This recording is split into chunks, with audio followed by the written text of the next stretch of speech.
Is this thing on?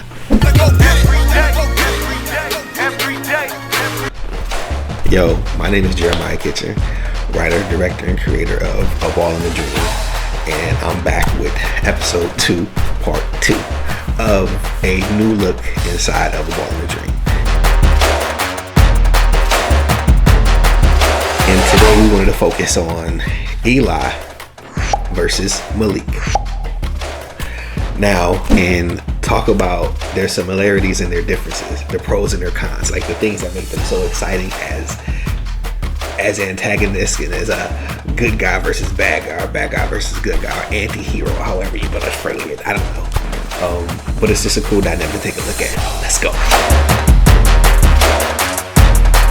Okay, we have Eli Taylor, who is our main character.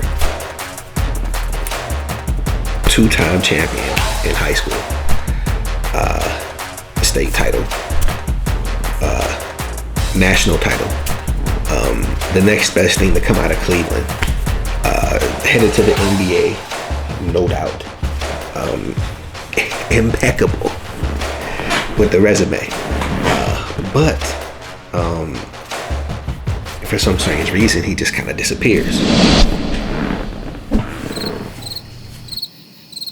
Okay, so Eli Taylor has the world ahead of him. Everybody thinks he's gone to the next thing to go to the NBA. Sure thing, 1 year, then off to the pros. But it doesn't happen that way. Next thing everybody else knows, he's back in the hood, shooting jump shots, running tournament games for money, hustling his bread, basically keeping his name alive, but he's not at the level he was at before. So what happened? Episode 1 kind of hints to what happens a few times. Okay, so who is Eli Taylor? Eli Taylor comes from the east side of Cleveland. He's come up the hard way.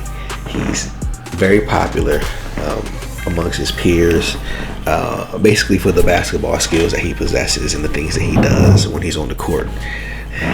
Eli Taylor and Malik Hall clash, and this happens just by, in a sense, kind of like a happenstance. The route that Malik takes to his gym every morning passes Abbey Court. Abbey Court is a court where all the local ballers go to get their fame. It's just like one of those things on the west side of Cleveland that we have right now in the film.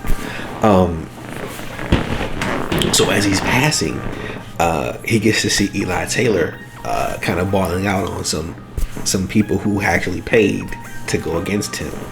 And he's kind of showing out and showing up and showing out. Malik's cousin is somebody who has a history of knowing who Elijah Taylor is because they kind of came up at the same time. He's seen his games. He knows like this dude was like on a path to stardom. And all of a sudden when he sees him there, he's like, man, yeah, that dude is cold. He might be colder than you. And then he, in a sense, kind of antagonizes Malik by dangling that carrot in front of him. And as you see in the film, Malik pulls out the earphones when he hears that somebody's better than him. And he just has to challenge him. And once we progress in the episodes, we see how that challenge goes. Maybe in Malik's favor, maybe not in his favor. We gotta see. So, one thing that I really wanted to point out, one scene that I really wanted to point out that was just ultra dope is the scene between Jazz and Malik.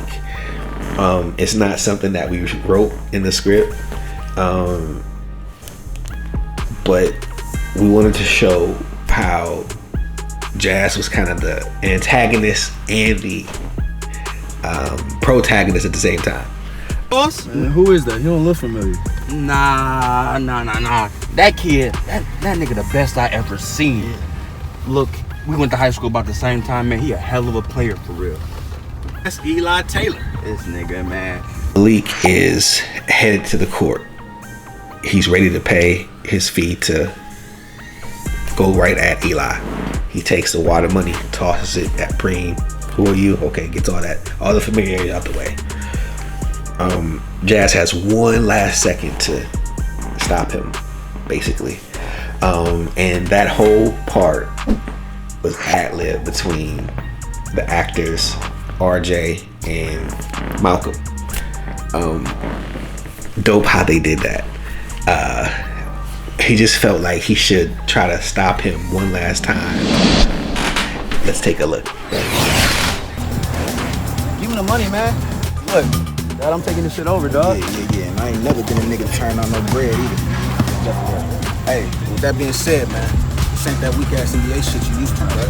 No, real talk. Call you on fouls, wanna take ball, wanna hold the court, wanna take ball. Let's go with your players, man. Get this shit started. Come on. Let's do it. What, I man? told What? you, nigga, you ain't gotta do this shit. Yes, I do, nigga. Man, I got everything to prove, dog. Everywhere I look, everybody calling me soft, man. Nigga, you never listen to me. You stupid. I ain't stupid shit. And I ain't gonna start now, nigga. Let's hoop.